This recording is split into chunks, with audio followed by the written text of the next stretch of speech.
This is Chapter 6, Section 3, the roles of the President. So, only one person can be president at a time in the United States. It says that in the Constitution. We only have one leader, but there's many roles that this one leader, we call the president, needs to perform all at the same time. And the 8 roles of the United States president are chief executive, commander-in-chief, chief diplomat, legislative leader, head of state, chief administrator, chief of party, chief citizen. So, the president's role of the chief executive of the United States. Well, he's the leader of the executive branch. His main job is to carry out all the laws passed by Congress.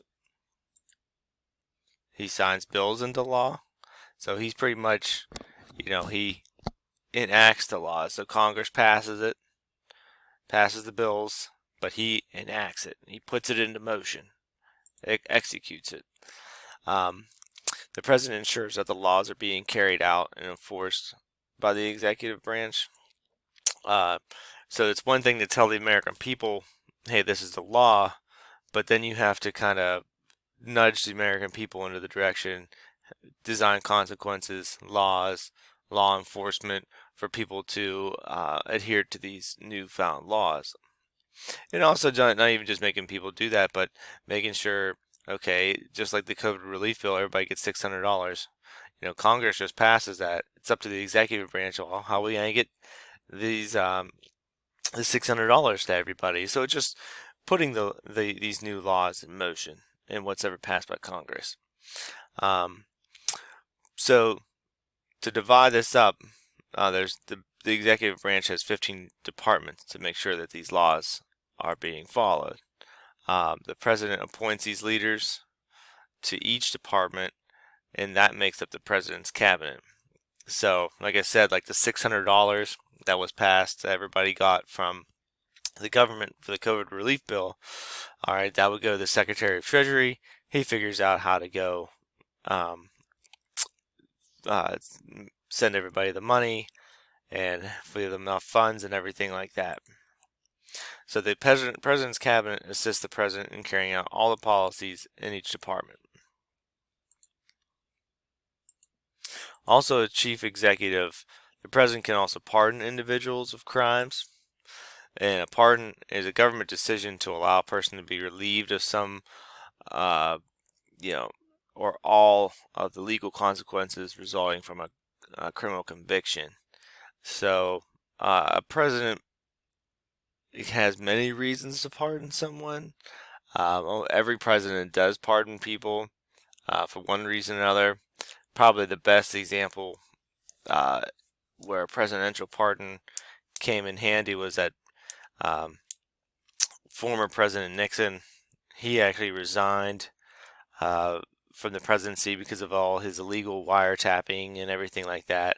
And the new president, Gerald Ford, pardoned former President Nixon. He just didn't want more controversy around Nixon. It was kind of like a pride thing. So that was one example. He just wanted the American nation to heal after what President Nixon did, and he want a big long trial, or even a former president going to jail. So he pardoned him. So you can see, presidents have different reasons for pardoning people. You can research your own. This is how many Obama has, and it's not really too much more or less than any other president. So like I said, there's the president, but he needs help from different people from different departments. So all funnels that there's bills to be passed, it goes to the president to enforce them, and then it goes to the correct people. Like if there's something that protects federal land, that go to the Department of the Interior. So if it's something about raising the minimum wage, that would go to the Department of Labor. So this is the current President Trump's cabinet. So this is like Secretary of State, Treasury, Defense. So that's his cabinet. Those are the people that he chose, that helps him get things done. So the Constitution says the President shall be the Commander in Chief of the Army and Navy of the United States. The President is the leader of all armed forces of the United States: Army, Navy, Marines, Air Force, and Coast Guard. The United States has the largest and most advanced military in the world. So this is a massive job. So being the leader of all of the United States Armed Forces is a very powerful position. We pretty much spend more money on our military than than any other country in the world. So, you know, there's a lot of power that comes with that position. But the president really doesn't uh, approve day-to-day operations of the military as commander in chief. He pretty much just approves military goals, tactics, leaders like top-ranking generals. Um, so the president is not involved with like how the boot camp should be run or what drills they should do. So technically, the president's not like a military expert, but when there's big decisions to be made, that's when they come in. So especially when the United States is at war, the president makes the final decisions on where the attack's going to go and what kind of attack it's going to be. An example is when Harry Truman decided to drop the atomic bomb on Hiroshima and Nagasaki during World War II. So the United States military wasn't going to do that without the president's permission. So the president has the power to send in military into combat as well as commander-in-chief when it deems necessary. This is they don't need Congress approval to do this. This is so quick action can be taken place, such as when the attacks on in 9/11, the tower against the twin towers in New York City and the Pentagon. After the nation was attacked, the United States soldiers needed to mobilize right away, and the president has the power to do that. Mobilize meaning go to war right away and go defend our country right away instead of like waiting around for Congress's approval. So all wars since World War II have been from just the president sending in soldiers, and there has not been a declaration of war since World War II.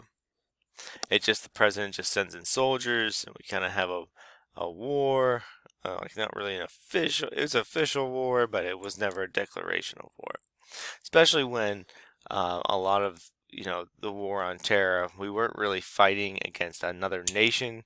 We were really fighting against different groups of individuals, of terrorist groups. So it wasn't really like we're fighting a country.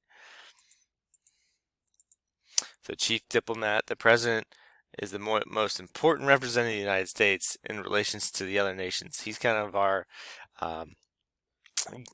person that meets with the other leaders. So a diplomat is an official representing a country when traveling around the world. So the president does travel around the world, and he represents the United States. And he's also in charge of leading the United States in its foreign policy. And our foreign policy is our set of plans for guiding our nation's relationships with other countries. So it's really up to our president to make friends with other countries or play hardball with them if we need better trade relations with them. And then while, like I said, the president is the one that meets with other leaders of the world. The president can make treaties or agreements with other countries. And the president can also aid other countries in settling disputes and act as a peacekeeper. Like President Carter here, he helped Israel and Palestine, who's fought for just hundreds of years, come to a treaty, and it was called the Camp David Accords. So the president can kind of be that buffer between nations, especially the American president, because the American president has a lot of power, a lot of influence in the world, and the United States can kind of help settle disputes. The president also appoints individuals as ambassadors that represent the United States in an individual country. Pittsburgh's Dan Rooney, former owner of the Pittsburgh Steelers, was an ambassador to Ireland. So he kind of talks to the leaders of Ireland a lot more than the than the president would. So each country we have an ambassador to. So that's how we like find information and see how that country is doing. Kind of our person, our United States contact in that country. That's our ambassador. But the president appoints them. All right, one of the most important roles that the president has is as legislative leader. Congress does not make the laws in the United States, but the president has great influence on what laws will be and how they are enforced. So the president initiates and can insist and even demand sometimes Congress to pass bills. Some examples is the COVID-19 relief bill. President Trump was really adamant, but that the American people needed another, relief money, a set of relief money. We had one in the spring, and then we needed another one at this time. Stimulus bill. So President Trump kind of pressured Congress into doing that. And then the president also applies pressure to Congress by making speeches to the American public. And the American public votes the representative senators in the legislative branch. So the president has quite a bit of power over Congress, but the president doesn't always get their way.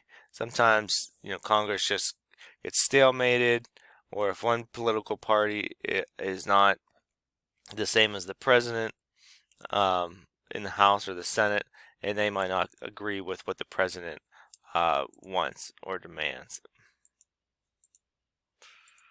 So at the beginning of every year, the president gives a speech as the legislative leader to both the House of Representatives and the Senate, called the State of the Union Address. It's always nationally publicized on TV, and you can watch it every year. The president shares their agenda for the year to Congress and the American people.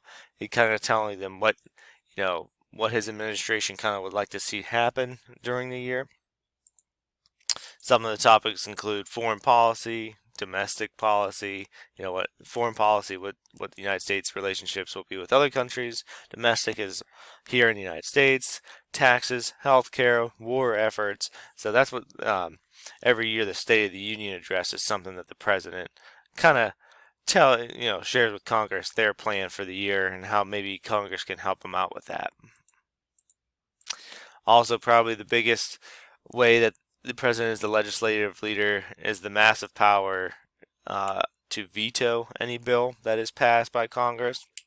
And it keeps much of what Congress decides to pass in agreement to what the president wants, because if Congress passes something, it's a waste of time if Congress tries to pass something that they know the president is not in agreement with. So might as well, to save time, come up with a bill that hopefully the president will approve. Congress has only overridden 4% of the vetoes made by the president, so it's really hard for Congress to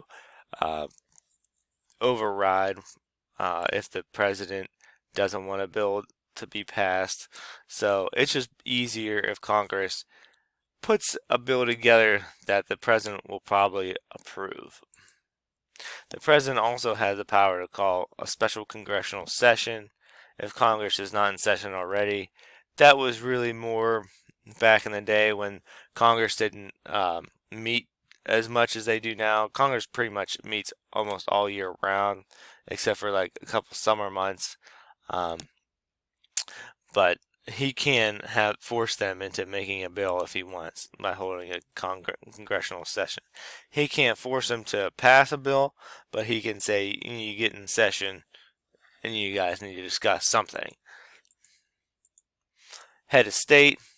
So the president is technically the head of state, which means that he's the head of the country, and that's a ceremonial thing.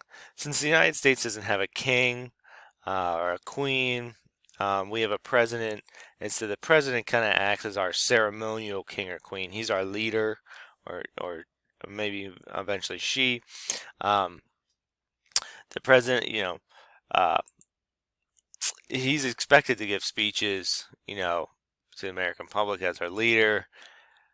The president also presides over these ceremonies. He gives out awards, kind of like how the Queen knights people. The president has his own award, the Presidential Medal of Freedom. This is Mariano Rivera. He was a baseball player, and he helped out a lot of charities and whatnot. So he was awarded the Presidential Medal of Freedom. So he's kind of like the figurehead. That's what means of head of state. He's the figurehead. He's our ceremonial leader. Also, the president is the chief administrator. The president is, like I said, this is different than chief executive in that the chief administrator is that he is the head of the entire uh, executive branch's employees. The executive branch spends like $2.5 trillion a year, and he kind of his job is to administrate this entire executive branch. Hopefully, the president can run an efficient and effective executive branch. Like the president is the boss of the federal government. Pretty much is his job as the chief administrator. Example, like technically he's the boss of everybody at NASA. Through the ranks and everything like that. Like he is the head of that department. He's also the chief of party, and the president is considered the leader of their respective political party. Like Donald Trump, when he became president, was the leader of the Republican Party at that moment. Like Joe Biden will be the leader of the Democratic Party once he becomes president. Chief of party is not really formally written in the Constitution. It is just really representative of that presidential position. And really what the chief of party does is that he tries to get his other fellow members of the party elected. So the president can help members of the same party get elected to government, like as a senator, representative, or a governor. Like, the president's job is to promote other members of the party into position. Like he'll come around, give speeches. Right here, I believe this is a New York senator that Trump is trying to endorse. So that's kind of the leader, the president's job as leader of their political party. And also just as chief citizen. The president is considered the first citizen. That's why the lady is the first lady, or if it was a woman, it would be first man. So if the president is expected to set a good example for all Americans. That's kind of their job. It's like as our figurehead and as our leader, try to set a good example. That be a moral center for the United States. So morals is concerned with any kind of principles of right and wrong behavior. So we look to our president for that example. And as chief citizen, president works for the interest of the public. So the president really shouldn't have anything. The president is elected by the people and should only be interested in helping the general public. So this is just showing you their different roles of and a image representation of each role the president has. This concludes Chapter 6, Section 3, Civics.